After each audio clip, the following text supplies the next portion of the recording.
when you, Owens, and Deriso were all in office, what was the issue with y'all working together for a common goal? Respect. Respect goes a long ways. It's respect. And if you want somebody to respect your mind, you got to also respect theirs. Respect that. It's okay to disagree, like we were just talking about a minute ago about the parenting.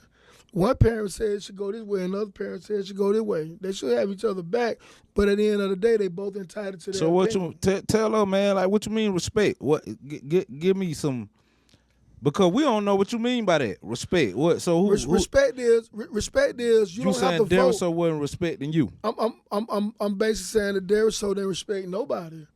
That Deriso came in with the intention. With Deriso, in my opinion, this is my opinion. On this podcast, this is my opinion. Deriso came in with the know how to fix everything, okay, and which totally undermined all the other commissioners that was in there, people that the citizen had placed in position, okay. When you go to qualify to run for office, you don't have to have a political science degree, okay. You just need to be graduated from high school and and be a registered voter, live inside this community.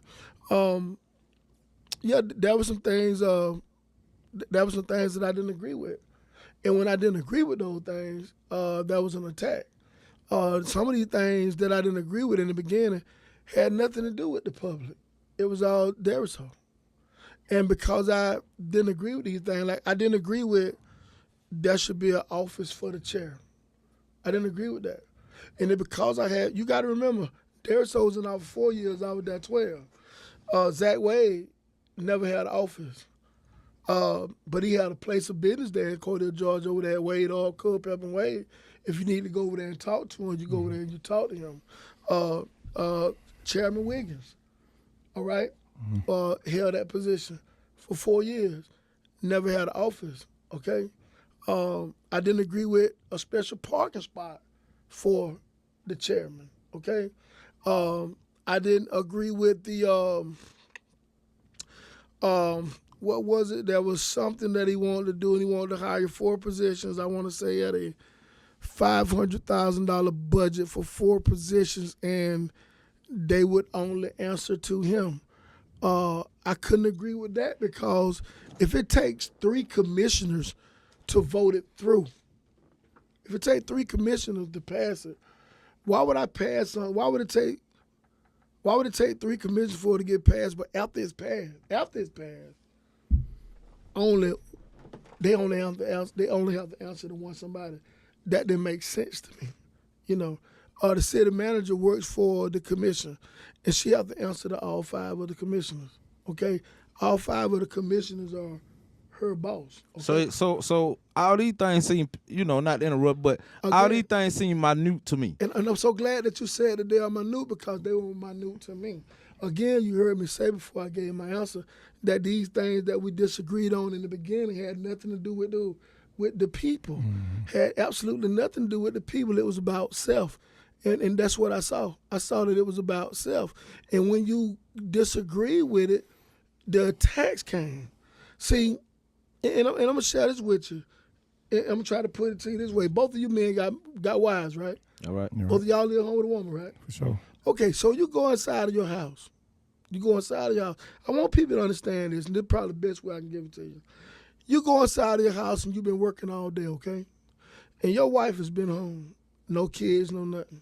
Kids been in school. When you come home, and there's no food in the house, there's nothing on the table, you done worked hard today, but there's nothing in there. If you go inside of the house and you say, God damn, motherfucker, what the fuck you been doing all day? I'm out there slaving, busting my ass and shit. These goddamn rocks come from up under the lawnmower, popping me across my damn ankle, sweat running down my eye, burning my damn eyeballs and shit, dirt running down my neck, got me thinking shit crawling on me. You sit home in the damn air conditioner, sitting up here watching the damn soap opera and ain't got shit to eat. Yeah. Kind of shit it is. When you go in there and you talk like that to her, she gonna get up off her ass. And tighten up. And she gonna go in there and cook you something to eat. But 9 times out of 10, it might not be something that you're really gonna enjoy. But if you go inside of there and say, babe, ooh. Now this the opposite way. When you go inside, this the respect way. Oh, baby, how was your day today, baby? Your day was okay? Oh, it's been a long haul for me. It's been a long haul for me. But baby, do you I see ain't nothing to eat. You mind fixing me something to eat? And it might 9 times out of 10 from my experience it's gonna be met with a question. And guess what that question gonna be? What you want to eat? You so smart. I don't know why you went no doctor. Cause you so smart. Yeah. What do you want?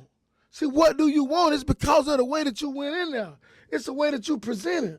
It's the way that you went in there, and that's gonna be on every level. That's on every level. People gonna piggyback off of how you come. So you think that the way his approach was just, cause that's really what you're telling me, right? I'm telling you that it was that approach. If you team Deriso, if you're in agreement with him, we good. It's smooth sailing. But the minute you show opposition, or show that you don't agree, that was an issue. Mm-hmm. And that's not politics. That's not politics. You got to remember when I told you I looked at Mr. Rivers and I made a motion to do something for Dr. King, okay? Mr. Rivers' response wasn't, hey, I second that motion. That wasn't the response. Mm-hmm. He leaned down the table, looked at Zach Wade and said, hey, I can't go against Dr. King. Mm-hmm. And then he sat back up and he said, I second that motion. Mm-hmm. Now, when I told you that, I don't know if you got the significance of it. The significance of it with this right here. King had been dead 50 years before I made the motion. Okay? King was that era, not mine. Okay? But people were asking me, how is it that everybody else got a Dr. King, something to honor Dr. King in their city, and we do not? Mm-hmm. So what I was doing was I was answering the call of the people. And this how the street name got named. And this how the street name got named. Okay. When I was praised for it, let me share this with you. And Dr. Dardell, Youth D. Dardell, and she was saying she'll tell you that, hey, he telling the truth. I went to an NAACP function, and the president of the NAACP at that current time was Memphis Brown. Okay? And I was feeling good about what we had accomplished. The people, that majority white commission said that y'all can have, who can have it? Y'all. Y'all can have MLK, but it has to stop at 7th Street. At 7th Street at the bridge. At 7th Street. Mm-hmm. And y'all know, because y'all from the same city I'm from. 7th Street and the railroad track traditionally separated the blacks and the whites. I tell people all the time, people fighting to move from the west side to the east side. Ain't nobody running from the east side to come to the west side. Mm-hmm. But with the majority white commission, I accepted King from the peanut mill to 7th Street. Mm-hmm. Now, the NAACP president criticized me. He criticized the commission for allowing the people to tell us that it couldn't go no 4 on 7th Street. And I want to say he said we shouldn't have accepted what? We shouldn't have accepted that. And because he said that in his position, y'all, I went into a shell. I went into my house. And I was in a place of depression because I went from being praised to beat up on about it, okay? But after this, Dr. Dardell reached out to me, good today. And from that phone call, I got a phone call from the president of the NAACP Atlanta, Georgia. That was hers to me. I got a phone call from the president of the NAACP, Columbus, Georgia. Albany, Georgia, and Americus, Georgia. All of these people called me. You know what they were telling me? Congratulations. Hey, man, what you did ain't to be looked at lightly. He said, if they'd have gave you, he said, that nonsense about where it stopped at. He said, came in there, that one came in there 50 years, your city ain't had nothing. Oh, yeah. Your president of the NAACP himself hadn't been to the city and petitioned the city to honor Dr. King with nothing. Mm-hmm. They go down there every year and get permission to march down their own street. He said, what you done is to be celebrated. Okay? Mm-hmm. Clemency got some bridge. All that's my work. Mm-hmm. Yeah. But what he shared with me was, hold your head. He said that he gave you one city block, just one city block. That was more than what you were. Hey. Okay, so now I got a Deriso that's saying, Name streets after people don't do nothing for nobody. But then we'll tell our children that you got to understand our history in order for us to move forward. You got to know where you were coming from. Yeah. Well, if King was dead 50 years before I got here, you know, when I realized what was going on, what about the young kids coming up and when they take King out of the history book? Somebody going to look up one day and say the same thing. We asked a question about who? Joe Wright. We want to know who Joe Wright drive. We want to know who Joe Wright was one time, right? Yeah. I know I wanted to know. And somebody told me, said, oh, he just got a street named after him because he owned a dry cleaner. He wanted the first black businessman in this community owned a dry cleaner. But then I talked to those people like Miss Lovett, and I talked to those people like Miss Patrick, and I talked to those people like Miss Rutler and Mr. I talked to these people I talked to people like Pearl Reed. I talked to these people, and I talked to Miss Pearl Booker, and I talked to these people, and these people told me, said, no. Who have been in the community for. No, they upstanding. Yes, these sir. people said, no, don't make no mistake about it. Say what he did was, I'm going to tell you what he did, and it was significant for me, and I can tell it now, but what he did was they had charity events yearly. They would go and get quilts for the wintertime and pass out quilts to poor black people who didn't have quilts. They always had a food pantry to feed the needy. They was doing in Cordele, Georgia, what Hosea Williams and them were doing here in Atlanta, Georgia.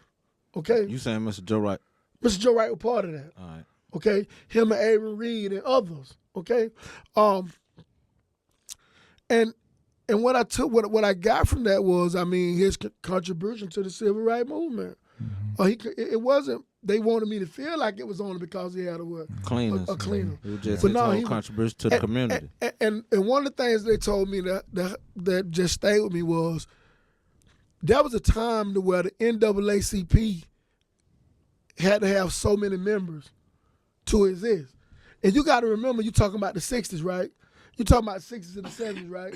So during that movement, so you got to remember in Cordele, Georgia, most of our people work for who? For white people. White people, yeah. So white people, when they find out that you done joined this group called the NAACP, you could you very well lose your job. Yeah. So this is what they did. Let me tell you what they did. And I admire them for this. This is what they did. This, Mr. Reed, JoJo Wright, Mr. Booker, all of them. What they would do is they would sign names. They would sign for membership. They would sign names of people and pay the membership fee. So you had people that was members of the NAACP who didn't know that they were members. They were the first what I call my fraud people. They signed people's names and paid the money for the chapter to exist. So, and I admired them for that, because if it weren't for JoJo Wright, that would have not been a NAACP chapter in Cordele, Georgia. Okay.